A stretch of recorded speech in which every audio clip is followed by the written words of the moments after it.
เคมากันอีกแล้วมาต่อจากตอนนั้นกันเลยนะคะมา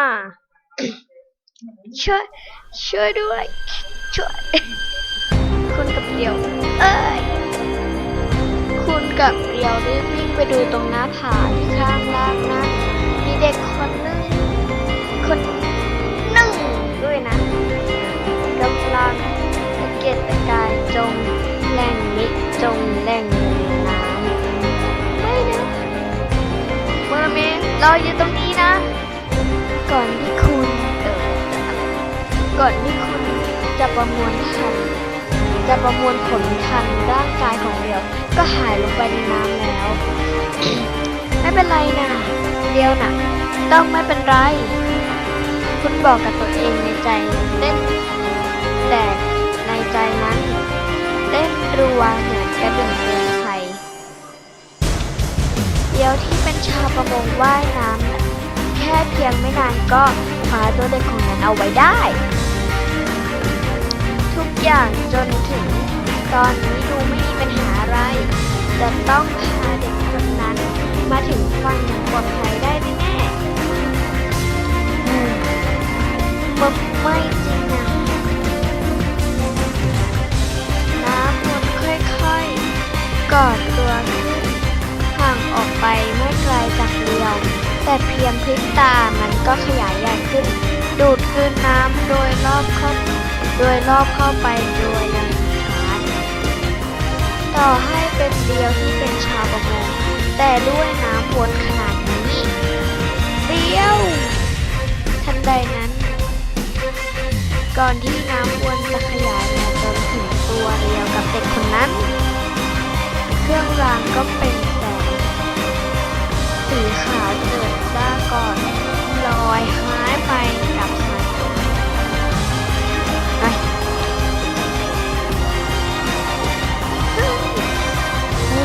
อย่างที่น้ำวนแยกออกเป็นสองทางผ่านบริเวณที่เดียวอยู่ทำให้เขาว่ายกลับมาที่ฝั่งพร้อมเด็กน้อยอย่างปลอดภัยเดียวอยากจะคุณรีบวิ่งลัดเลาะลงไปหาเดียวที่ชายหาดทั้งเรียและเด็กคนนั้นปลอดภัยดีคุณถอนหายใจอย่างโล่งอกหลังจากนั้นคุณก็ไปส่งเด็กน้อยที่บ้านอย่างปลอดภัยตอนนั้นไม่น่าเชื่อเลยเนาะนึกว่าจะตายซะแล้วที่ข้ารอดมาได้ต้องเป็นเพราะเครื่องรางที่เจ้าให้ข้าไว้แน่ๆเลยเดียวยิ้มแต่คุณไม่ยิ้มด้วยคุณก้มหน้านิ่งเดินมาตลอดต้องตามขอกินก่อนนะแป๊บหนึ่ง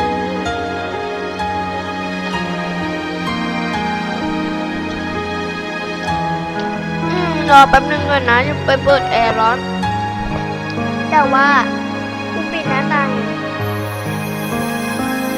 โอ้โหยังไม่ปิดยังไม่ต้องเปิดค่ะ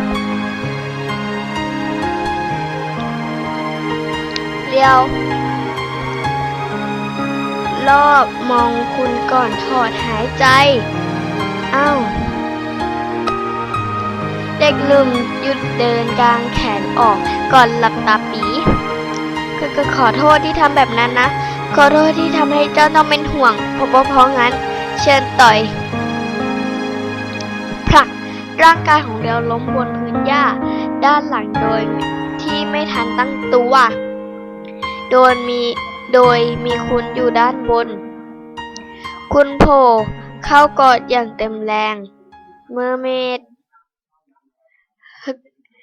นึกว่าเลียวจะตายซะแล้ว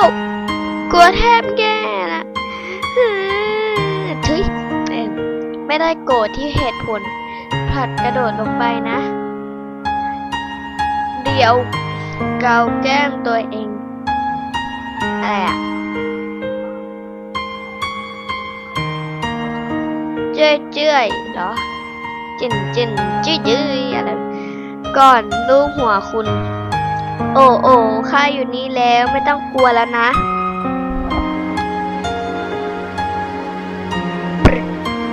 สั่งน้ำมูก กับเสื้อของเลียวอุ๊ยอะอะโอ้ใครกันข้าไม่ได้เด็กสักหน่อย คุณคอนขอบทั้งน้ำตาลินเป็นการกระทำที่ส่วนกับการสั่งน้ำมูกเมื่อสักครู่เหลือเกินก้อนยืนขึ้นข้าไม่ว่างข้าไม่ว่าที่เลียวลงไปช่วยเด็กคนนั้นหรอกเพราะเลียวที่แสนใจดีคนนั้นแหละที่ข้าชอบที่สุดเล่นพูดอะไรออกมาตรงๆแบบนั้นแง่คนเขินกับไปฆ่าแล้วเนี่ยคุณกับเรียวลุกขึ้นก่อนปัดเนื้อปัดตัวเล็กน้อยแต่ถ้าเป็นอย่างที่เรียวพูดจริงก็ต้องขอบคุณเครื่องรางแหละนะเดี๋ยวดูนะเอ้ย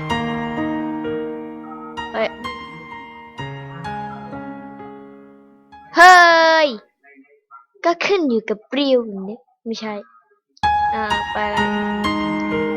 นั่นสินะเกศนางเงือกเนี้ย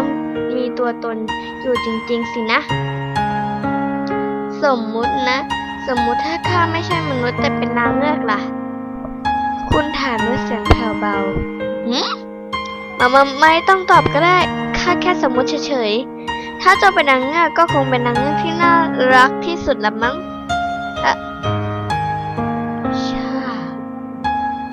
คืออะไรชอใช่ไม่ชาคืออะไรคืออะไรเอา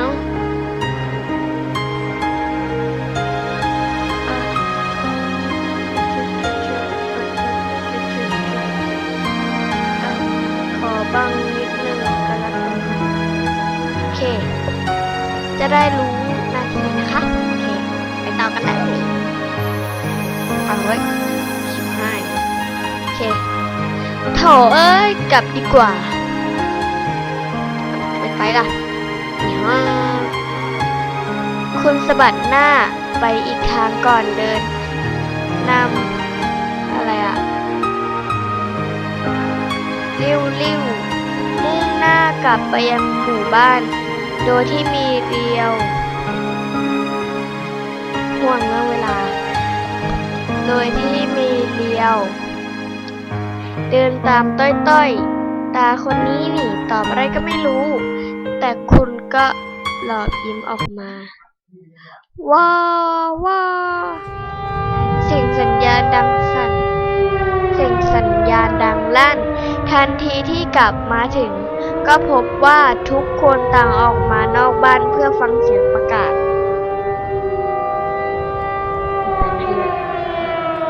สงครามเสียงนั้นประกาศถึงสงครามที่คนทั้งประเทศรู้ดีมันคือสงครามที่ปะทุทางตะวันตกของประเทศ